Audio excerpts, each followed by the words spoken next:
Come on in. Let's get it going. Let's like and share. Is this coming up? Yeah, we're in. Like and share. Share to a page. Right, let's get this going tonight. Let's get a crowd built up. A crowd, not an audience, a crowd. Let's have a crowd. Stop that. Stop the audience. Let's have a crowd. Come on. Let's get it on.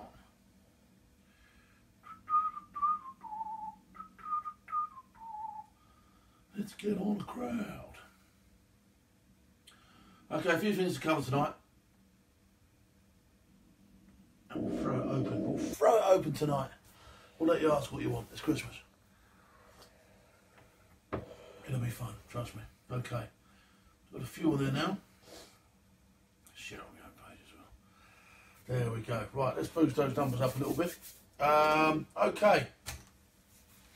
First of all, I'm going to stick a request out tonight for myself. So, I'm up in the game next year with this, and I've bought a few bits and pieces. I bought a GoPro. I've got myself a laptop that I can do editing on. I've got a few bits and pieces. So what I want to be able to do next year is basically do the same show, the same sort of stuff, but have pre-recorded stuff to feed in on a link and then run it all through a laptop so that I can have split screens and all that sort of stuff. And basically just take Big Phil Live to the next level. We can fade music in and out. We can have pre-recorded stuff and show it on the show. So I can go and do stuff during the day, because I do loads of stuff during the day. Come back on the show and give it to you how it was during the day. But what I need, all right, what I need to know from you people is, I've never edited a video in my life. I mean, I've watched videos edited, etc., etc., etc. One for Wendy tonight. That was tonight's, etc., etc., etc. for Wendy. And I just want to know what would be the preferred. There must be someone out there who can tell me what the preferred software is for the editing and what kit I should really be using to film with a camera and all that sort of stuff. And then look some pieces. What to run it through on my computer so that I can have my computer in front of me, and instead of doing it on my iPad, do it on the computer so I can fade stuff in and out and all that sort of stuff. So that's what we need to know. If you've got any ideas, send it to me. You can PM me. You know where to get me. I've got my own website. You know all the places you can get me by now. Okay, so let me know what you think. Yeah. Let me know what software I should get, and I should start getting that software in, get it installed. And if you want to come and teach me how to do it, that would be even better. So if there's someone out there who can teach me how to do it, come and show me how to do it, and maybe, I don't know, I'll teach you how to shoot a weapon or do a car drill or something, I don't know, in exchange, and we can actually make that one of the first videos if you wanted to. So there you go. That's Jay said he'll help you, he's an editor. Okay. That's brilliant. Like I say, get hold of us through private messenger or whatever, and we can set up a meet or whatever, and we can get this on, because I've got to take this to the next level now. We're past just a camera and a chat. We're going to take this to the next level, because there's all sorts of interesting stuff to do. I do some tremendous stuff in the Peacock. I do some tremendous stuff with Danny Lyons. I go out, I do stuff on the ranges. I'm doing range days all over the place. I'm doing the shows next year. All that sort of stuff that we can all get into the show and make it a lot better. Okay, and it'll be better for you, better for me, better for everybody. All right, so that's where we're at. So don't forget to bounce that around, everybody, and we'll get that on. And we'll see if we can get that going. That's Big Phil's New Year's resolution, is to take himself to the next level of the digital age, all right? Because I'm a bit of a techno spastic, to be honest, but I get there eventually, do you know what I mean? I know I can do it, and I want to take it to the next level. Always beyond that last Blue Mountain Barber Snow. You know the one, you know the one we're after. Okay, so, soft rep then, what have they been talking about today? A North Korean soldier defects, I think he was debriefed. Anyway, they've got all the lowdown on that. It happens quite a lot. Those North Korean soldiers, and quite a few people from North Korea, just normal punters, try and get out of the place. Now, it's very difficult. If they get caught, they're in a lot of trouble. And they have to really be careful what they do and where they go, because the ultimate penalty for getting caught getting across that last river is you'll get shot. Right? That's not the best resolution to anybody's New Year, is it? So there's a piece on that. That's well written. They've done a piece on the Remembrance Rumble too, which is a good read. Obviously, I feature heavily in it, which is fun. So have a look at that. And the Melbourne attack, which we're going to have a little chat about the Melbourne attack in a minute. So the thing in Melbourne, all right, you know, they weren't interested in calling it a terrorist attack. You know, they've said that the guy was quite clearly a nutter. Regardless, there was an attack. It was in a style, you know, which was designed to injure lots of people. So with that in mind, I'm going to have a few words today. That's going to be our skills today, talking about minimising the chances of getting involved in something like that and what to do if we do get involved in something like that. And we'll throw that open tonight so people can bung their ideas my way and I'll bung my ideas your way. And we'll just have a little bit of recap because it is close to Christmas. We're not out of the woods yet. I'm still sort of like anticipating there could be something pretty hideous happening. I know the security services this time of year are working round the clock and they're doing a tremendous job and they're foiling stuff left, right and centre. But you never know when one will slip under the radar, and especially with the modus operandi today, which seems to be this sort of like, you know, undetected geezer, although he's known about slipping out from the middle of nowhere and just doing as much damage as he can.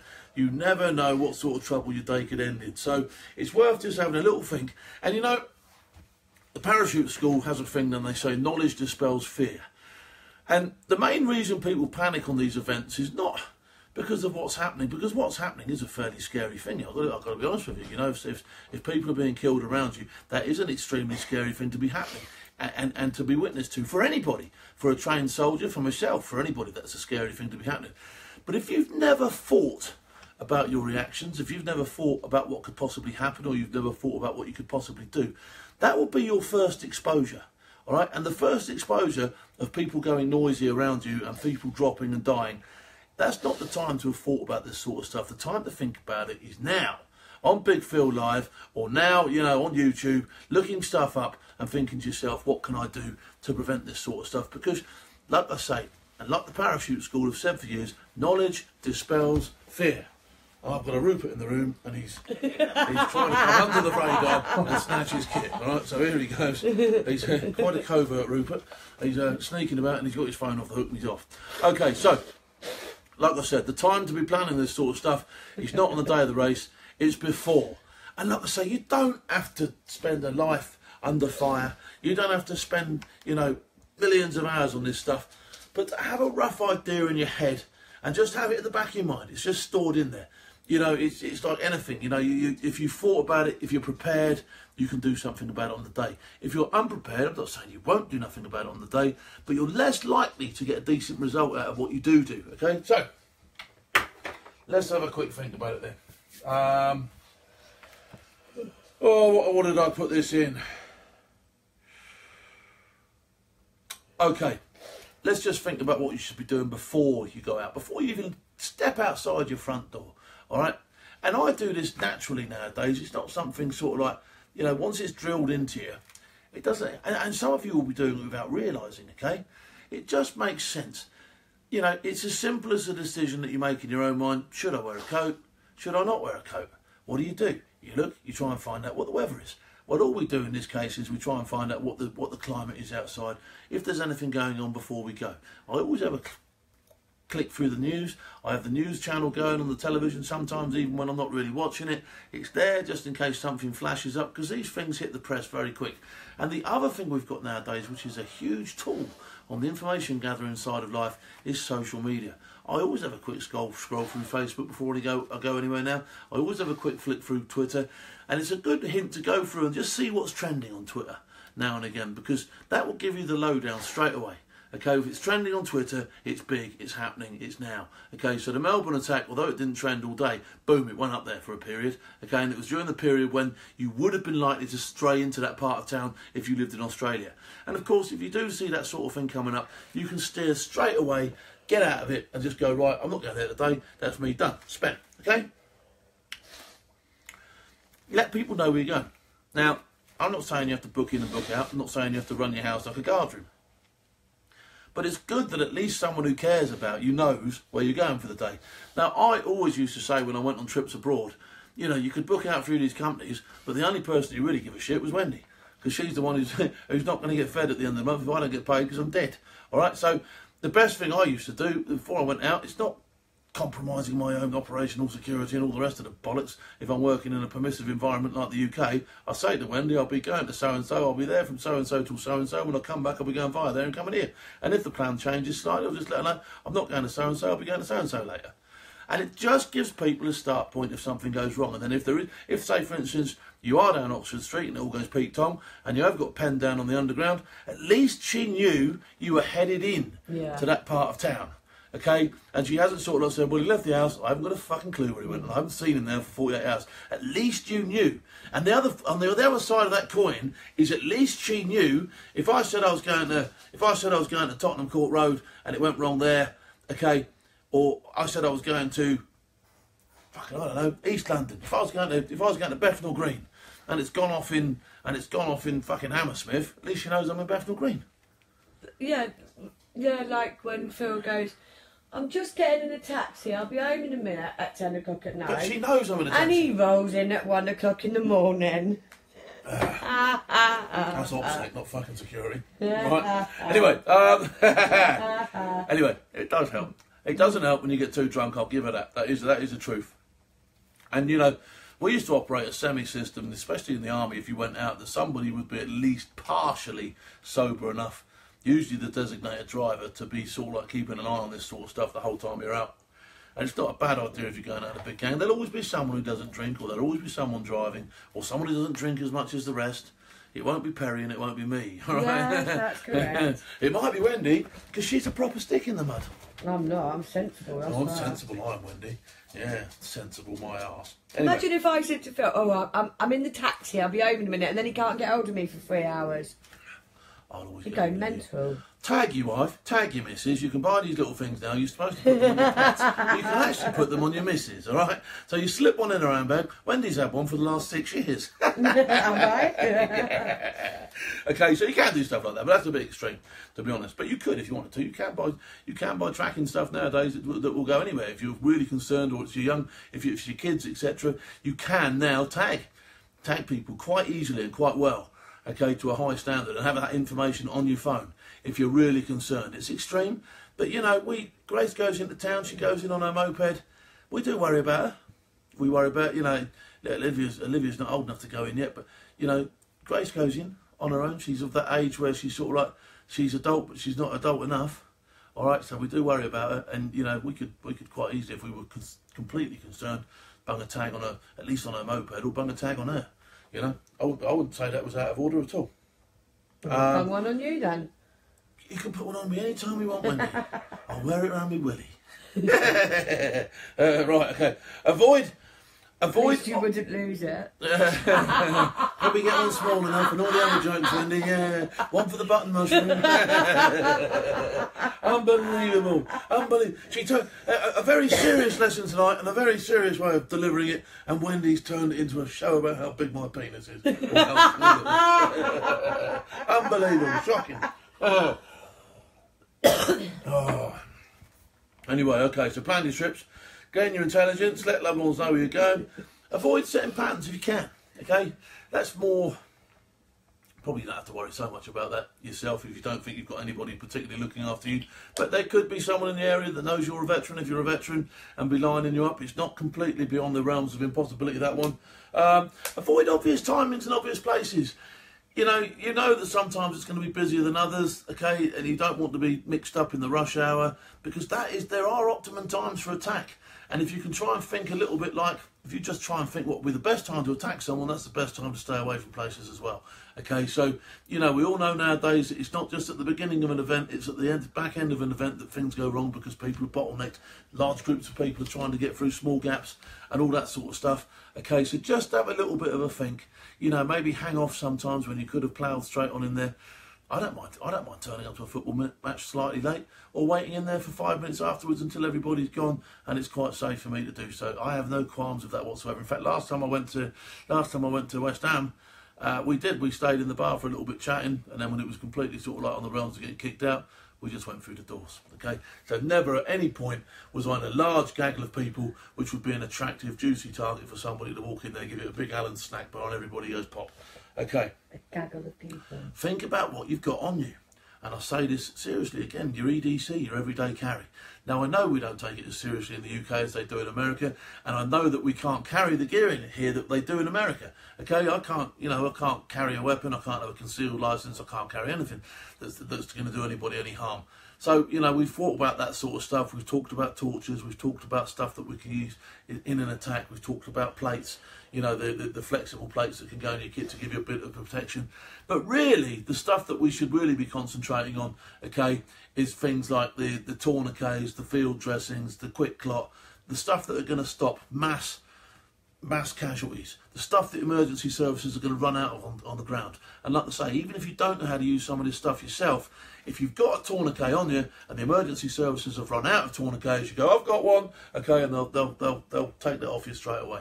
Okay, so even if you can't use it, you know, and I know it's a horrible day and age where, you know, you use something and get it wrong, probably someone's going to sue you, all right? But having the kit and giving it to someone who is qualified to use it, that's not a crime whatsoever. Having the kit, you know, even if you want to be a jack bastard, having the kit and keeping it just for yourself, should it all go wrong if there's no kit for you to be treated with. There you go, I've got one, plug me please. Okay, not a bad idea, is it? You know, you're thinking about it, aren't you? Anyway. So, I didn't want to scare you. It is Christmas. There is lots of stuff going on. I have got to be honest with you. This year, I did swerve a couple of things. You know, we haven't been on Oxford Street in the peak times. I haven't been in the Christmas market this year. I did the one in Southampton, but I didn't do the one in London this year. It was just a bit busy and a bit packed for me, to be honest. And, you know, I didn't really want to take my kids there. So, I'm not saying swerve stuff.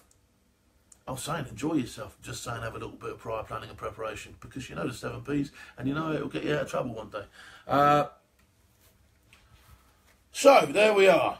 So we'll throw that one open for 5 minutes and see if anyone's got any more points on that, because I'm sure people have got stuff to say about it.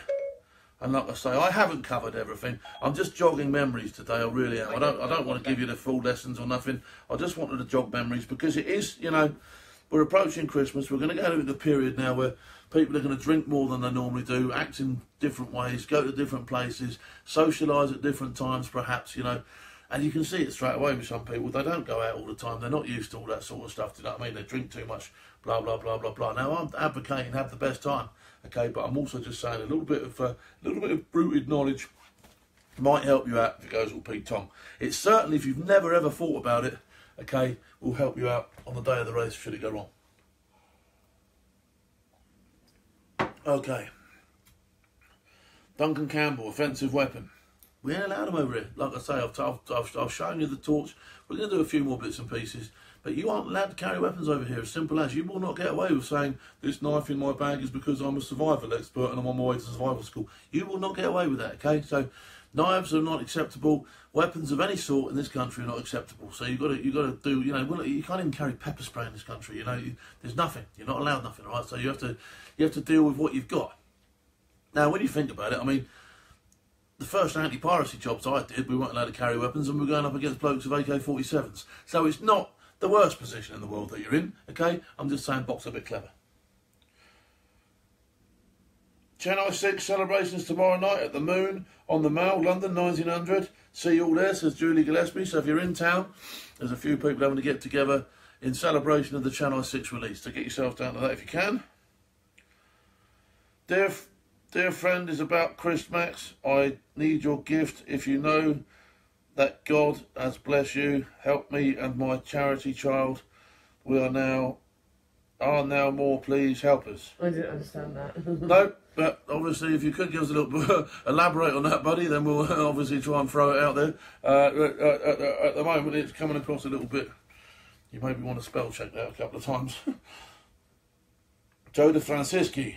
Drunk drivers the #1 holiday threat. Massively. Now, I always said this, and when I was in the regiment, and still probably today, there's more people on that clock tower through RTAs, all right, and accidents in cars than any other form of death, all right? Car crashes, okay, and that sort of stuff are lethal. Add into the mix this time of year that people are drunk, you know, and smashing cars up left, right, and Chelsea. All right, it does happen. People do get drunk. People think, oh, I'll just have one, I'll have two, and bang, bang, bang, off they go. All right, so it is something to be aware of. You know, when I'm walking around town, you see people nowadays glued to their phones. I glue myself to my phone, but I glue myself to my phone when I'm off the beaten track, when I'm out of the way of other people, when I'm not bumping anything. Because if I'm staring into my phone and it does stuff, if a car comes down that road at 60 miles an hour behind me, okay, and my face is glued into my phone, I've got no chance of getting out of the way. But if I hear it, if I hear the commotion, if I can switch on enough to turn around, I might just get myself out of the way.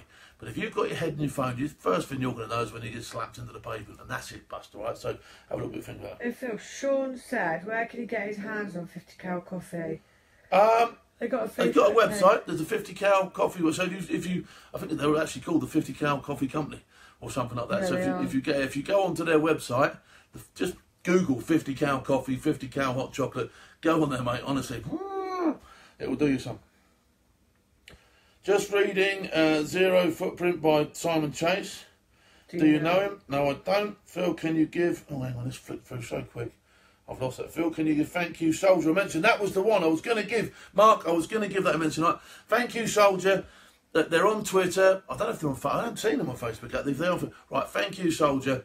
They just send messages to soldiers. I've done it. I'm going to record a Christmas message again this year, which they can bang out on their social media. And it's, you know, there is, I think they can make a donation or something on their page, etc. But it is it's a great run website. They do wonders for people. It's a morale booster. It's just letting the troops know that they're there, that people care, that people actually, while they're slogging their guts round, stagging on and doing all the rest of the bits and pieces that they do, it might not be in Afghanistan, it might not be in Iraq, it might not be in Syria, you know, it might be on the front gate at Tidworth, you know, 2 o'clock on Christmas Day. He ain't going to be feeling too good, is he? Do you know what I mean? But let him know, let that geezer, let that girl know that we appreciate their efforts and we appreciate what they do for the security of ourselves, our children and the rest of our family, okay? Because like I say, not everybody's going to be in the front line, but there are going to be people in camps doing all sorts of horrible jobs while we're tucked up or sticking lagers down our throats, etc. All right? So let them know that they're appreciated. And Thank You Soldier is a great platform for doing just that. Their messages get forwarded on to the troops look at it, you know, and it's just a way of saying thanks.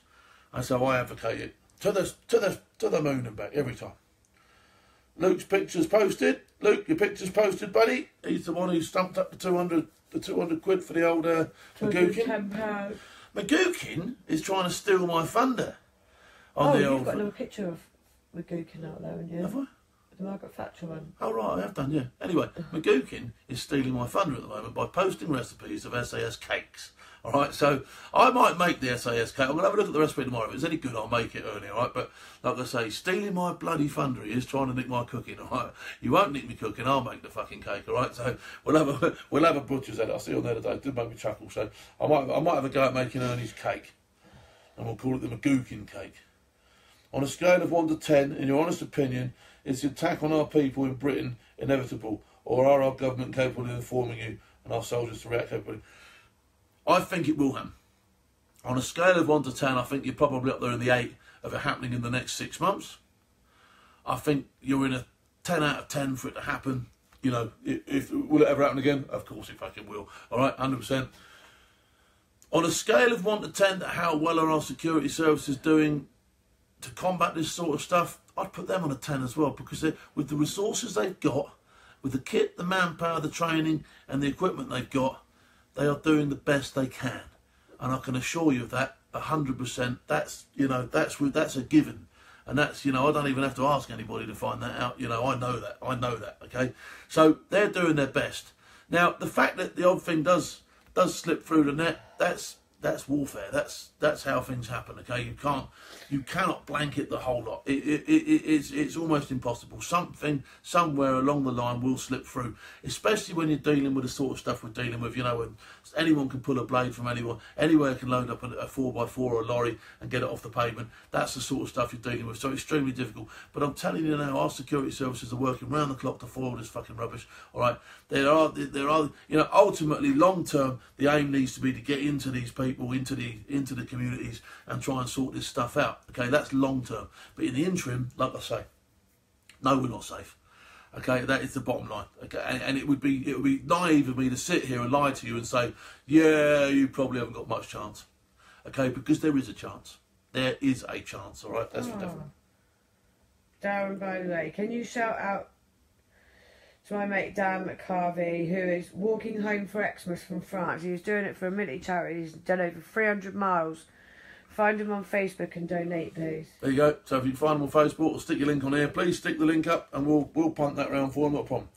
Can you shout out to my mate Dan McCarvey? Oh right, that's the same one as Wendy. What do you think of civilian gun ownership, says Oscar Kilby? I'm not a great, massive fan of just, you know, the butcher, the baker, the candlestick maker being able to put his hand on weapons. All right, I think that, you know, a person in this country especially needs to have been brought up around weapons, you know, had a career with weapons and be capable and competent with weapons before they can go and apply and get a licence. However, I do believe that people who've had a career in the military and understand weapons, understand covert carry, have worked carrying weapons. I've carried weapons all over the world. I should be able to carry a weapon in this country, and I should be trusted enough to say, you know, that is another friendly weapon on the street.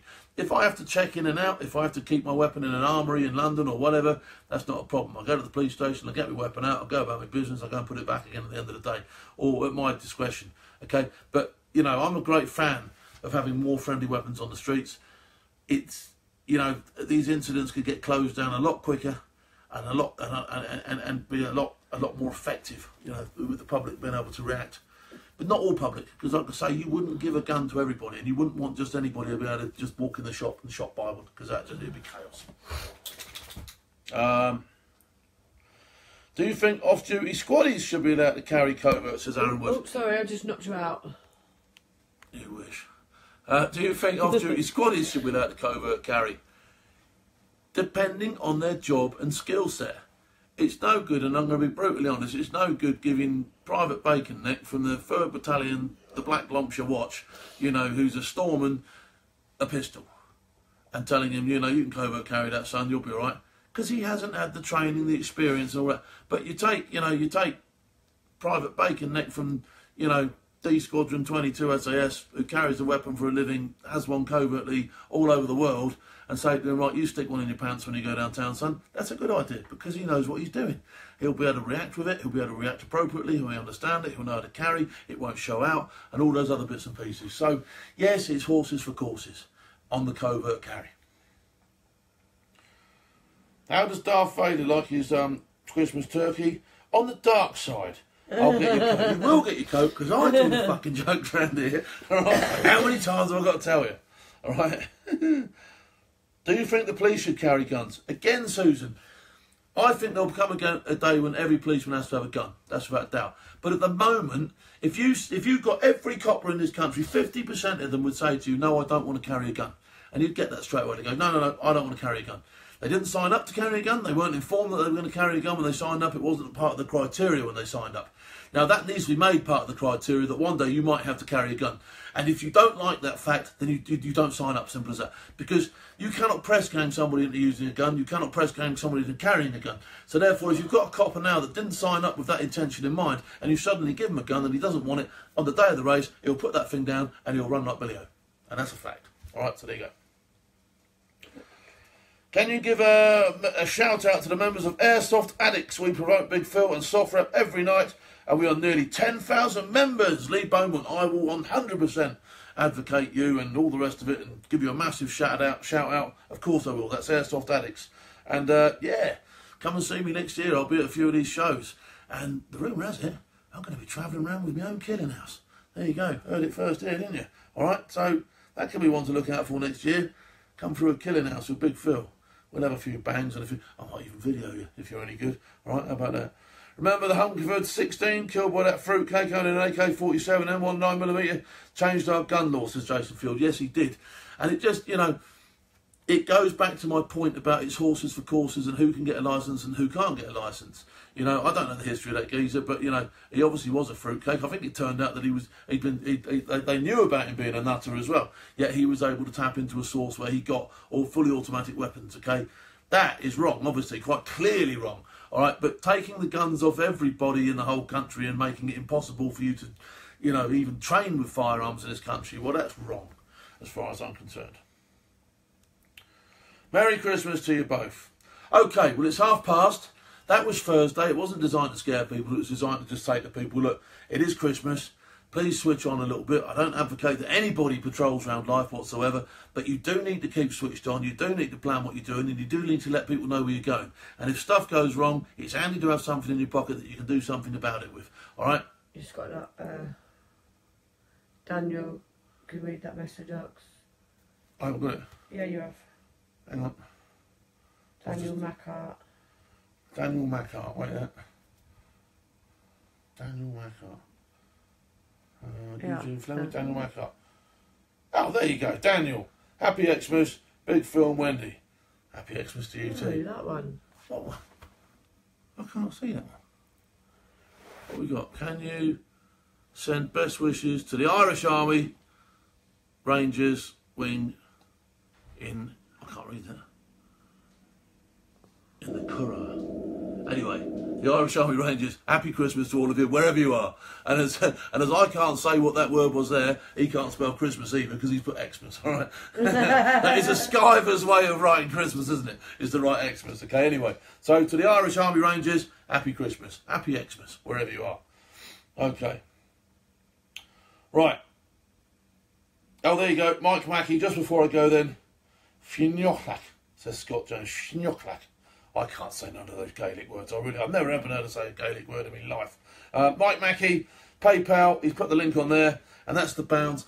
Get the pound over to him. Get a pound to that man there, and he's converting all that money into bags for homeless troops. Right? He's doing a tremendous job, and those bags really are the lifesavers, and he's doing a cracking thing with that. So please get on with that. And here, guys watching, you've only just tuned in, and I'm only just going. So well done, mate. You'll have to get us on catch up.